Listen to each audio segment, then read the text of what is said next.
राठौर साहब की प्रेरणा से ही भामी गेस्ट हाउस में 17 से 18 लाख रुपए लगाकर हॉल का निर्माण हुआ, वाल्मीकि भवन का निर्माण हुआ, कालराबाद में अम्बेडकर भवन बना, मेघवाल धर्मशाला में सोती परिवार की को प्रेरणा कर यहाँ धर्मशाला का निर्माण करवाया गया, कबीर पाठशाला स्कूल में अनेकों कमरे बनाए गए, रेगर बस्ती की शमशान भूमि हो चाहे रेगर बस्ती में पीएचसी हो, सब काम राठौर साहब की प्रेरणा से दलित बस्तियों में हुआ। बाबा साहब अम्बेडकर को अपनी प्रेरणा मानते हुए चूरू शहर में हिंदुस्तान में पहली ऐसी प्रतिमा जो किसी कलेक्टर के आगे स्थापित हो वो भी राठौर साहब की देन है। राठौर साहब की प्रेरणा से अम्बेडकर सर्किल का निर्माण हुआ, जिस पर बहुत से लोगों ने विवाद खड़ा करने की कोशिश की कि यहाँ इसकी मूर्ति लगेगी, इसकी मूर्ति लगेगी। राठौर साहब ने हमारा कंधे से कंधा मिला के साथ दिया और उस सर्किल का नामकरण बाबा साहब भीमराव अम्बेडकर जी के नाम करवाया। राठौर साहब ने हमेशा जब 1985 में जब पहला चुनाव लड़ा उस टाइम में कालराबाद से अपनी राजनीति की शुरुआत की। कालराबाद के लोगों को मैं इस बात के लिए धन्यवाद देता हूं कि राठौर साहब की पहचान आप लोगों ने पहले की। मैं आज इस मंच के माध्यम से राठौर साहब से एक मांग करना चाहता हूं। राठौर साहब, हमने जो मांगा आज तक आपने दिया। अभी हाल ही में कलेक्टर के आगे आपके द्वारा स्थापित प्रतिमा जो ओवरब्रिज के निर्माण की वजह से वो स्थान ओवरब्रिज में चला गया और आज वो मूर्ति है वो कलेक्टेड परिसर में है।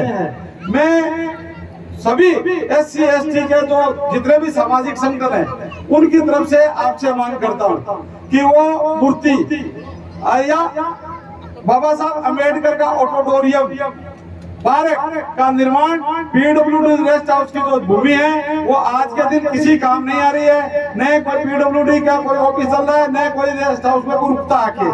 और मैं आपसे मांग करता हूं कि आज आपने हमारी हमेशा मांगे पूरी की है, आज वो मांग आज पूरी करने की घोषणा करके जाएगी।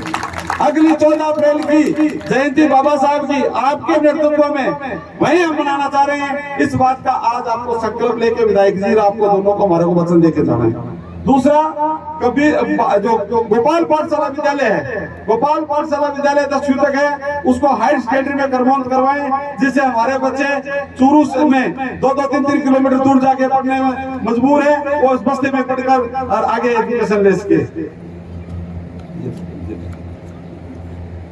मैं आपको कुछ बातें बाबा साहब के बारे में बताना चाह रहा था। अपन सभी ज्यादातर SC ST के लोग यहाँ उपस्थित हैं, सामान्य वर्ग के भी बहुत से सारे लोग। बाबा साहब अम्बेडकर जी सिर्फ SC के ही व्यक्तियों के लिए कोई काम नहीं किया। हम लोग SC SC और बाबा साहब के नारे को कमजोर कर रहे हैं, अपने समाज तक सीमित कर रहे हैं बाबा साहब को। यह विचार आपको बदलना चाहिए। बाबा साहब आर्थिक रूप से बहुत कमजोर थे, शिक्षा में महारत हासिल थे, मगर अगर आर्थिक सहयोग नहीं मिलता तो बाबा साहब लंदन पढ़ने नहीं जा सकते। गायकवाड़ राजघराने ने, क्षत्रिय समाज ने बाबा साहब को स्कॉलरशिप देकर और उनको एजुकेशन पूरी करने का जो काम करवाया तो वो क्षत्रिय समाज। ब्राह्मण समाज ने बाबा साहब अम्बेडकर का नाम दिया। आज उन लोगों के प्रति नफरत का जो भाव अपने समाज के लोग पैदा करते हैं, ये समाज के लिए बहुत बड़ी कमजोरी आने वाली है। इस बात को आपको सोचना चाहिए। बाबा साहब के लिए नरेंद्र मोदी जी की सरकार ने कितने काम किए, अभी आपके सामने एक बुकलेट आ रही है, वो पढ़ना। और कांग्रेस पार्टी ने बाबा साहब का कैसा तिरस्कार किया वो भी पढ़ना। तो मैं ज्यादा नहीं कहना चाहता, मंच के बीच में मैं ज्यादा बाधा नहीं बढ़ूंगा। धन्यवाद। जय हिंद, जय भारत।